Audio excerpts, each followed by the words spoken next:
Supreme court के लोगो जैसा दिखता हुआ कोई एक व्हाट्सएप पे मैसेज आता है और जिसमें लिखा होता है कि इस डॉक्यूमेंट में सारे डॉक्यूमेंट जुडिशियल ऑर्डर्स लगते हैं और ऐसा लगता है कि उनमें जो भी चीजें लिखी हुई हैं, आपका नाम, आपकी चीजें, वो बिल्कुल रियल है।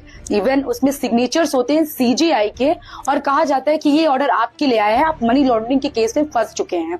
कहा जाता है कि अगर आप ऐसे इन्वेस्टिगेशन को कोऑपरेट नहीं करते हैं तो अभी अभी आपको अरेस्ट कर लिया जाएगा और आपके सारे पैसों को फ्रीज कर दिया जाएगा। उसमें फ्रीजिंग ऑर्डर्स भी अटैच होते हैं।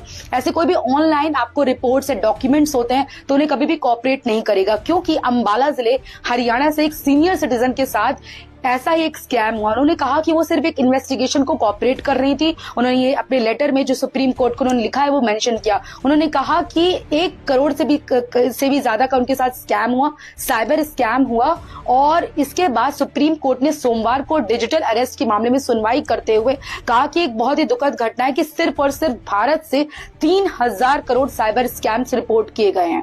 उन्होंने इसके बाद एमएचए और सीबीआई की एक रिपोर्ट में जो कोर्ट को दी गई उसमें यह पाया गया कि इंडिया जो यूथ है वो बाहर की कंट्री में सिर्फ ल्यूक्रेटिव जॉब्स की ऑफर देके उन्हें बुलाया जाता है और एक स्कैमर बना दिया जाता है, क्योंकि उनके पासपोर्ट को जब्त कर लिया जाता है।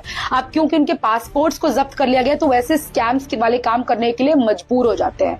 इसके बाद सुप्रीम कोर्ट ने एक सीबीआई की टीम को ऐसे मामलों में इन्वेस्टिगेट करने के लिए कहा और अमाइकस क्यूरियाई को भी अपॉइंट किया ताकि वो आगे चल के कोर्ट में असिस्ट कर सके उनको साइबर क्राइम के मामले में। वेल, आपके आसपास कोई भी सीनियर सिटीजन हो तो आप उन्हें एजुकेट करिए। आप उन्हें भी बताइए कि कभी भी ऑनलाइन अगर ऐसी कोई भी चीजें आती हैं, डॉक्यूमेंट्स आते हैं, अगर कोई भी वीडियो कॉल्स आते हैं तो वो सिर्फ और सिर्फ स्कैम है।